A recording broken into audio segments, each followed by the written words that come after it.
सम्राट ने आम्रपाली के सामने विवाह का प्रस्ताव रखा था, लेकिन आम्रपाली कोई निर्णय नहीं ले पा रही थी। उसने एक गहरी सांस ली और खुद को संभालते हुए सम्राट से कहा, सम्राट आम्रपाली ने कहना शुरू ही किया था कि तभी उसकी आवाज को काटते हुए एक दूसरी आवाज सुनाई पड़ी, यहाँ पर है वो लोग।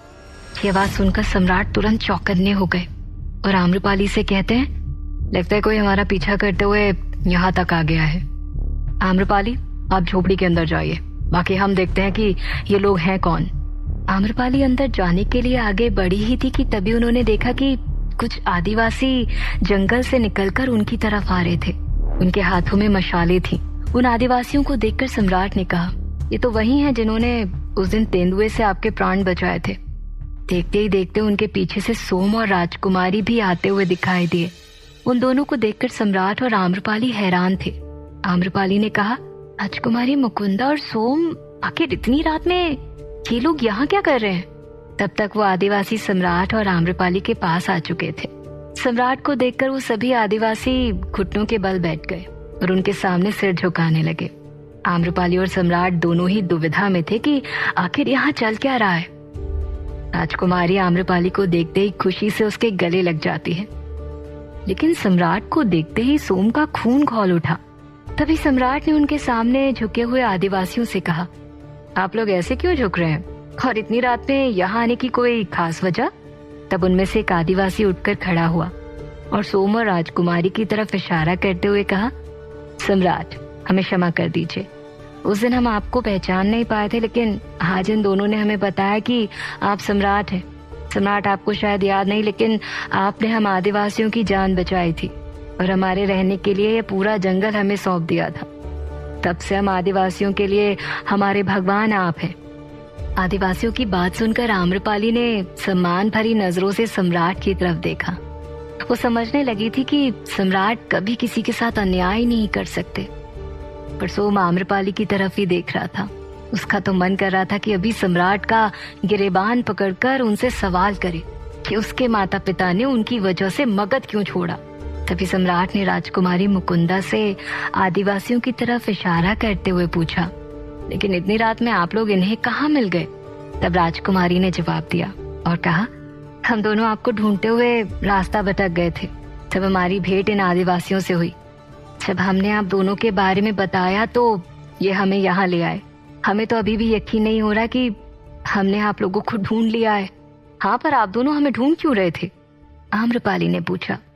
तब राजकुमारी ने मगध की सारी स्थिति के बारे में उन दोनों को बताया और अंत में कहा, सम्राट, रानी कौशला देवी को और पूरे मगध को आपकी अत्यंत आवश्यकता है। आपको हमारे साथ वापस चलना ही होगा। गांधार, नरेश और मगध की स्थिति के बारे में सुनकर सम्राट का मन व्यथित होने लगा था, और होता भी क्यों ना। इतना बड़ा साम्राज्य उन्होंने अकेले खड़ा किया था और उस पर कोई बाहरी आकर नजर उठाकर देखे तो सम्राट भला कैसे बर्दाश्त कर सकते थे। लेकिन रानी कौशला की वजह से उनका क्रोध 7वें आसमान पर पहुंच गया था। उन्होंने कहा, राजमाता को हमसे कहीं ज्यादा राजनीति और कूटनीति का अनुभव है। गांधार नरेश कोई साधारण राजा नहीं है। उसे या तो उसकी कमजोरी से हराया जा सकता है या फिर आमने सामने की लड़ाई से, क्योंकि छल के मामले में गांधार नरेश भारतवर्ष में ही नहीं पूरे संसार में अग्रणी है। इसके बावजूद भी रानी कौशला ने वहां जाने की हिम्मत की। उनके साथ तो ऐसा ही होना चाहिए था। लेकिन राजकुमारी ने सम्राट से कहा, सम्राट, उन्होंने जो भी किया उसकी सजा उन्हें मिल चुकी है और गांधार नरेश को जवाब देना अति आवश्यक है। राजमाता अकेले ये सब नहीं संभाल सकती। सम्राट बिंबिसार ये सब सुनकर शांत थे। आम्रपाली के माथे पर शिकन की लकीरें थी और सोम, उसे तो कोई फर्क ही नहीं पड़ रहा था। वो अपनी परेशानियों में उलझा हुआ था। वो जितना सम्राट को देख रहा था उतना ही उसका क्रोध बढ़ता जा रहा था। लेकिन राजकुमारी उसके बगल में ही खड़ी थी और उसके हाथ की कलाई को कसकर पकड़ी हुई थी ताकि वो अपने क्रोध को नियंत्रित कर सके। सोम सम्राट को तरेड़ते हुए अपने मन में कहता है, यदि रास्ते में राजकुमारी ने वचन ना लिया होता तो आज आपको हमारे सभी सवालों का जवाब देना होता, सम्राट बिंबिसार। लेकिन जिस दिन आपने मगध के महल में कदम रखा उस दिन आपको हमसे कोई भी नहीं बचा सकता। वहां खड़े आदिवासियों ने सम्राट से कहा, सम्राट, हमारे मुसीबत के वक्त आपने हमारी सहायता की थी और इस वक्त मगध मुसीबत में है। यदि आप कहें तो हम भी आपकी सहायता करना चाहते हैं। कुछ देर सबकी बात सुनने के बाद सम्राट बिंबिसार ने राजकुमारी और उन आदिवासियों की तरफ देखते हुए कहा, आप सभी की मगध के प्रति वफादारी देखकर हमें बहुत प्रसन्नता हुई है कि मगध अकेला नहीं है, लेकिन हम मगध नहीं जा सकते। जैसे ही सम्राट ने मगध जाने से इनकार कर दिया, राजकुमारी और आम्रपाली दोनों की ही आंखें चौड़ी हो गईं। हैरान होकर एकाएक आम्रपाली ने कहा, सम्राट आप ये क्या कह रहे हैं? क्यों नहीं जाना चाहते आप मगध? तो सम्राट ने गंभीर स्वर में जवाब दिया, मगध हमने त्याग दिया है और जहां आपका सम्मान नहीं, हम वहां वापस नहीं लौटना चाहते। सम्राट का जवाब सुनकर सोम से बर्दाश्त न हुआ और वो एकदम से भड़क कर बोला, लेकिन आप मना कैसे कर सकते हैं? ऊंचे स्वर में बात करते हुए देखकर सम्राट और आम्रपाली दोनों ही उसकी तरफ उलझन भरी नजरों से देखने लगे। लेकिन राजकुमारी हड़बड़ा गई। वो समझ गई कि सम्राट के मना करने के कारण ही सोम क्रोधित हो गया है। सबसे पहले राजकुमारी ने सोम को संभालने के लिए आंखों से इशारा कर कर उसे शांत रहने के लिए कहा और फिर बात को संभालते हुए कहा, सम्राट बात यह है कि मगध की स्थिति हम दोनों ने देखी है। दिन प्रतिदिन खतरा बढ़ते जा रहा है। राजमाता ने तो बागडोर संभाल लिया, लेकिन अभी भी परिस्थितियां ऐसी हैं कि कुछ भी कभी भी हो सकता है, खासकर जब गांधार नरेश ने अंतनाग को बंदी बना लिया हो। सम्राट अभी भी मगध जाने के लिए राजी नहीं हो रहे थे।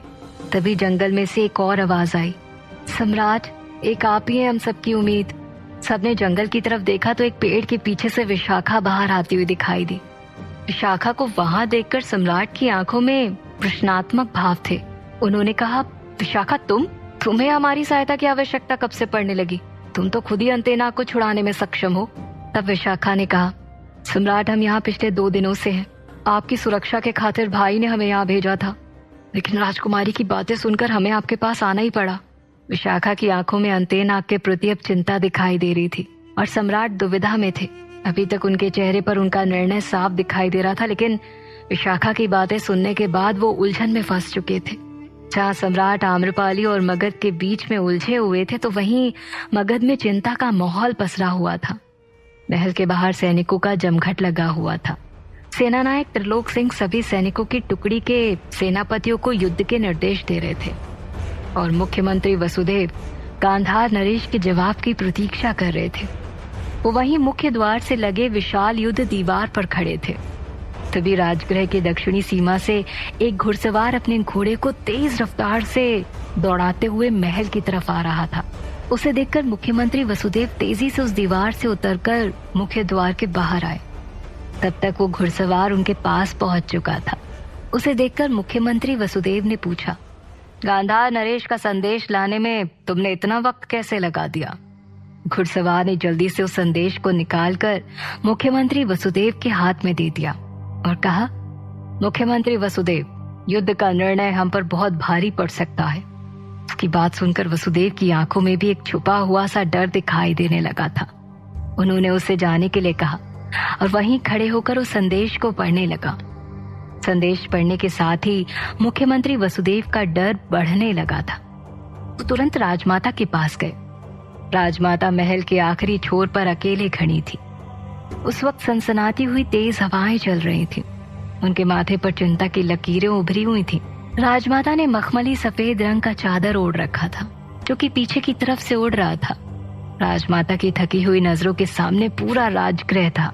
मुख्यमंत्री वसुदेव उनके पास आए और थोड़ा ठहर कर कहते हैं, राजमाता, गांधार नरेश ने अपना जवाब भेज दिया है। राजमाता ने सामने देखते हुए कड़क स्वर में कहा, क्या कहा है उन्होंने?